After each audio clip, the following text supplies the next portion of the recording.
What's up, everybody? The 30 Years' War just ended in 1648. Europe is exhausted, and every ruler is asking the same question: who actually holds power now? Two answers split the continent. In France and the East, kings grab everything, that's absolutism. In England and the Dutch Republic, power gets shared and limited, that's constitutionalism. This is AP European History Unit 3, Absolutism and Constitutionalism, 1648 to 1815. Here's the map. Louis XIV and Versailles, the decline of Spain, absolutism rising in Prussia, Austria and Russia, then the English Civil War, the Glorious Revolution and the Dutch Republic. Stick with me to the very end, and I'll show you the single fastest way to lock all of this in before exam day. Let's get into it. Start with the model absolutist, Louis XIV of France. The College Board wants you to know exactly how he concentrated power. He claimed divine right, the idea that God chose him to rule, so no earthly body could check him. His famous claim, "I am the state." To tame the nobility, he built the Palace of Versailles and trapped them there, turning powerful lords into court servants competing for his attention. He governed with no parliament, the Estates General never met. Lock in the pattern: divine right on top, a controlled nobility below. Now, how did Louis pay for all of it? Through his finance minister Colbert and the policy of mercantilism, the state manages the economy to maximize exports, build up gold, and stay self-sufficient. Colbert subsidized industry and protected trade. On religion, Louis demanded one king, one faith, so in 1685 he issued the Edict of Fontainebleau, revoking the Edict of Nantes and stripping French Protestants, the Huguenots, of their rights. Many fled, hurting France's economy. Add constant wars to expand his borders, and you get absolutism in action: expensive, centralized, and intolerant. Quick, but important contrast. Spain. A century earlier, Spain was the superpower, drowning in silver from the Americas. By this period, it's sliding downhill, and the exam loves the why. All that New World silver caused inflation instead of lasting wealth.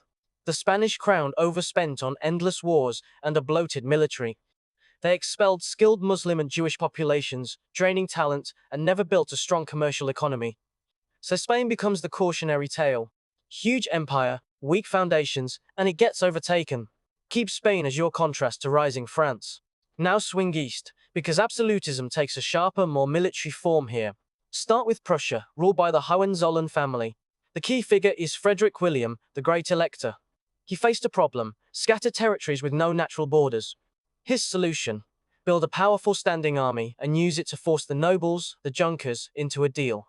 You serve the state as army officers, and in exchange, you keep total control over your serfs. That bargain, military power plus a co-opted nobility, makes Prussia the disciplined war state of Europe. Remember Prussia by its army. Next, Austria, ruled by the Habsburg dynasty. Their challenge was different. They governed a sprawling multi-ethnic empire: Germans, Hungarians, Czechs, and more, with no common language or identity. So Habsburg absolutism was always a balancing act, negotiating with regional nobles rather than crushing them. After beating back the Ottomans, who they stopped at the Siege of Vienna in 1683, the Habsburgs pushed southeast and consolidated their lands. Hold the contrast. Prussia is compact and militarized. Austria is sprawling and diverse, but both are Eastern monarchies built on landed nobles and serfdom.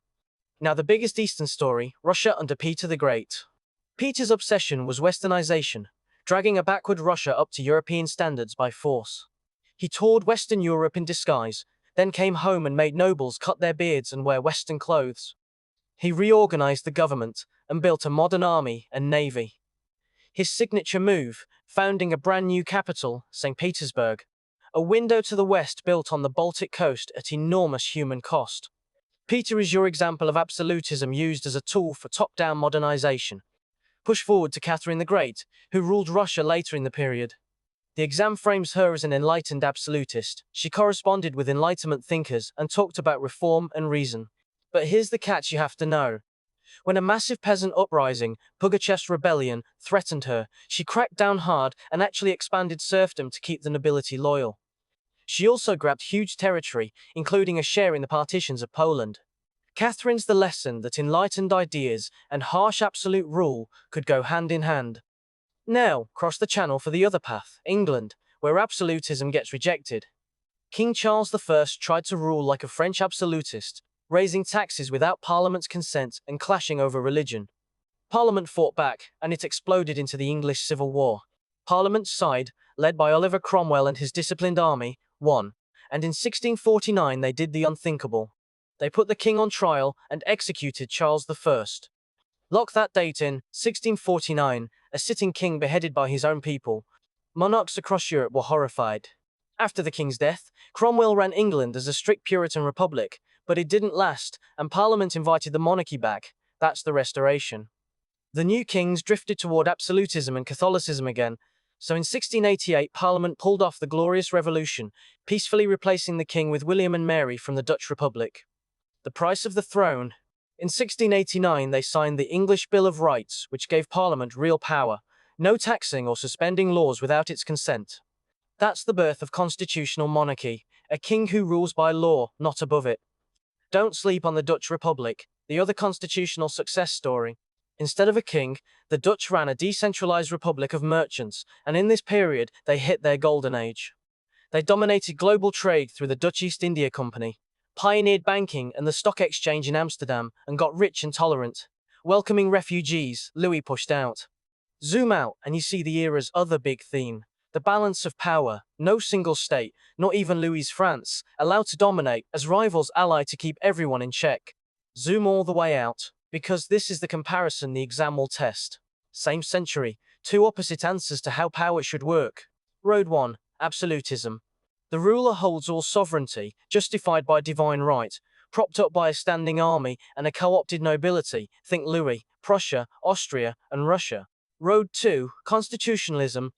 Power is shared and limited by law and a representative body, think England's Bill of Rights and the Dutch Republic. One concentrates power, one checks it. Nail that split, and you own the entire unit. And that's AP Euro Unit 3, Absolutism and Constitutionalism. Louis XIV and Versailles. The decline of Spain. Absolutism rising across Prussia, Austria, and Russia under Peter and Catherine, then England's path through the Civil War and the Glorious Revolution to constitutional monarchy, plus the Dutch Golden Age and the balance of power. You just covered the whole thing. But here's the truth. Watching is not the same as knowing.